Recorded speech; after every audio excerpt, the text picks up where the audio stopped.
gameranx presents another episode of Before You Buy, the show where we give you some straight up gameplay and some first impressions of the latest games releasing. I'm Jake Baldino, and today we're talking about Final Fantasy 15. Oh my god, I can't believe I'm saying this. I was actually kind of relieved with the history, the hype, and the amount of years behind this game. There's been so many other games releasing that I haven't really had time to even get excited for this one. It feels like it just kind of showed up and came out of nowhere. I was like, oh yeah, this is coming out. I've been waiting for this game since like 2006 when it started development, and now it's finally here. It's completely different, and it's rebranded, and it's been changed, but hey, it's Final Fantasy 15, and I gotta say, I like it a lot. It's really, really good. Is it worth the epic 10-year-long wait? No, of course not. I don't think any game is. I also don't think any game is really perfect. To avoid a lot of spoilers, this gameplay footage is mostly from the early game, and it's running on a PS4 Pro. But Final Fantasy 15 is a lot of fun, it's a good JRPG, and I think it's what a lot of people were really hoping for. And I think Final Fantasy fans in particular are going to be really pleased with this one. So I guess we should get started with the main event here. That's the main characters. They are the focus of basically everything. The four main characters. The main character, your character, Noctis. Then there's the quirky, quippy, gun-wielding Prompto. The magic-focused, smart kind of mother hen, Ignis. And Gladio, the big, quiet brute. I'm surprised. Going into this, I thought they were going to be annoying,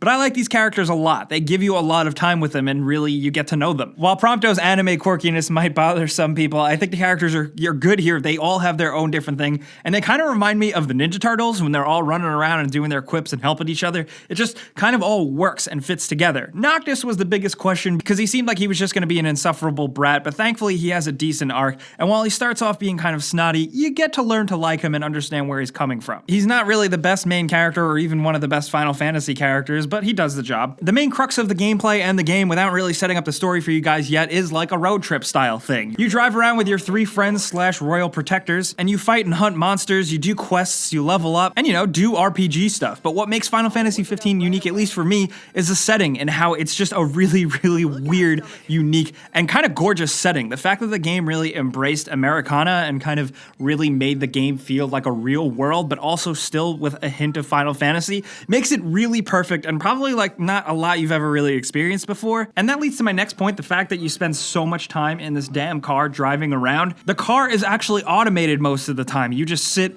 and look around and listen to the characters. You can control the car, but it is still kind of guided on rails. It's mostly automated, and it doesn't really give you what you would expect from a normal open world game. But this is also a Japanese game, and Japanese take on game design is very different, and I like it. It seems like it's kind of boring, but it exists for a reason, and it's not just a place filled with a bunch of points and checklists and stuff. While I do think in some ways the driving aspect is disappointment for some people, it's the fact that it does give you time to focus on the characters and actually look around in the world and just experience it. And I know I sound like I'm like being like, oh, the game world is amazing and beautiful. But seriously, I don't know, it just is. I like looking at it, and I like that I have the time to stop and appreciate it. You can buy different music tracks to play and listen to in your car while you're driving, and most of them are honestly kind of crap, but you can get all of the Final Fantasy soundtracks, which is incredible. Final Fantasy 15 does a really good job at fan service from all different angles. There's just little nods here and there that I really appreciate and really made me smile as a longtime player of the series. But of course, what you are doing in this game is killing stuff, and that's where the battle system comes in, and it feels pretty different from most Final Fantasy games, for better and for worse. The battle system this time around isn't turn-based, it's actually very action-heavy and fast-paced. You're in charge of holding down the strike button to continue attacking, managing lock-ons, and also dodging, blocking, and parrying. The fact that you hold down the attack button does still make it feel like an RPG, but the ability to phase through attacks and also warp to different locations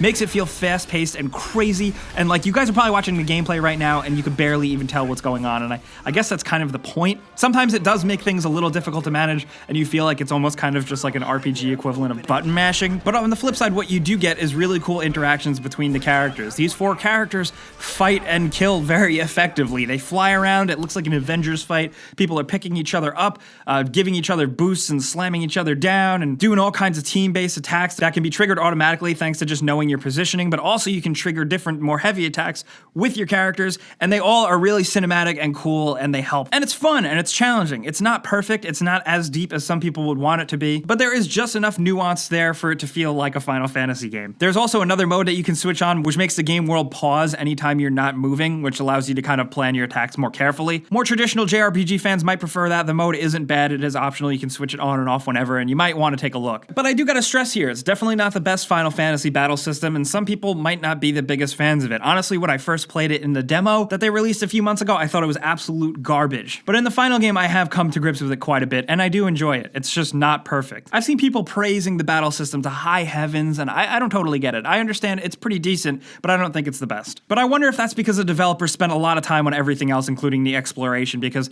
there is a lot of it. Like I said, the open world is huge. There's a lot of stuff to do. There's a lot of side quests and a lot of activities and treasures to discover and monsters to hunt. But I will say that, though, a lot of the side quests do have a tendency to become and feel very repetitive. I think that's probably Final Fantasy XV's biggest weak point, is the fact that so many of the side quests just kind of feel the same. In a series that has been known for good side quests in the past, it's kind of sad. Also, it's worth noting, don't expect a lot of summons in this game. You don't really get a lot of them going until late in game, and they really can only be triggered during certain very specific instances. So you can't just summon a big awesome guy whenever you want and turn the tide of the battle, but when it does show up, it does feel highly cinematic, and it does feel like it's like your desperate last moment, and it works. Just don't expect to go summoning willy-nilly. The actual RPG progression stuff is basically what you want. There's shops, there's an economy. Then, of course, you can level up your character in a series of different level up skill trees. That kind of feels somewhat like Final Fantasy X's sphere grid, but a little more evolved, and they also emphasize teamwork because a lot of the things you upgrade also help how you interact with your buddies in battle. And there's a big focus on leveling up stuff that improves your exploration and all the things you do. Like when you camp out overnight and you cook, you can get more abilities and buffs. You can also go fishing, and you can also ride chocobos around, and it's like my favorite thing ever. The story here is something that I have enjoyed, but it does have its problems, and I think for some people, they're gonna be a little disappointed. But I am happy to say that the main core structure of the story is straightforward and easy to understand. You're basically a prince on a journey of self-discovery on his way to become a king, but to do that, you have to go on a quest to become more powerful, unite with your love, but most importantly, take back your throne, save your land, and, you know, save the day. But there's a lot of intricacies to that, and some of them are good and some of them are bad. This game has a lot of plot holes. A lot of the stuff can be filled by watching Final Fantasy XV Kingsglaive, the movie, and the anime, but to me, it's inexcusable. You shouldn't have to rely on that. The game story should hold on its own, and like I said, the major overarching structure does, but some of the more intricate stuff and the world building stuff is a little lost and may be lost on some people, unless you're super hardcore into this stuff. The supporting characters are good, and I do like the villain, but it's really the main characters that shine. And there's a lot of big action set piece and scripted moments that I did not expect to ever play in a Final Fantasy game, and I think that's what I can say about the majority of Final Fantasy, is that there's so much stuff in this game that I never expected to play or say about a Final Fantasy game, but here I am in 2016 doing so, and I absolutely love it. It's weird, it's quirky, and it's unlike any other JRPG you've ever played. You journey from place to place in a car, talking to your friends, battling monsters, and camping at night, waiting till the next day, and then you set out on your adventure again. But it's all done so in an absolutely beautiful world with pretty incredible graphics, although there is some open world jankiness here and there with some animations. The game looks and sounds incredible. This is some of the best Final Fantasy music I've heard, especially a lot of the battle music. Final Fantasy XV is somewhat front-loaded. The end half of the game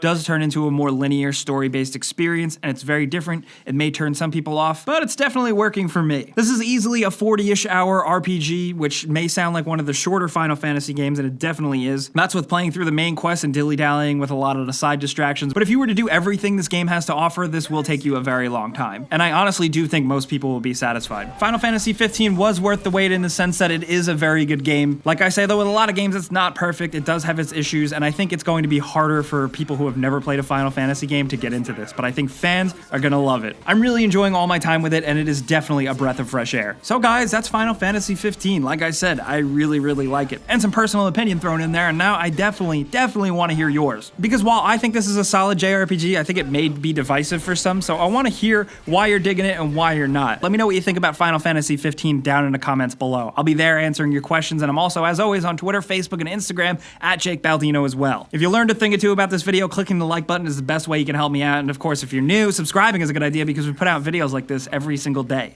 But as always, thanks for watching, and we'll see you guys next time.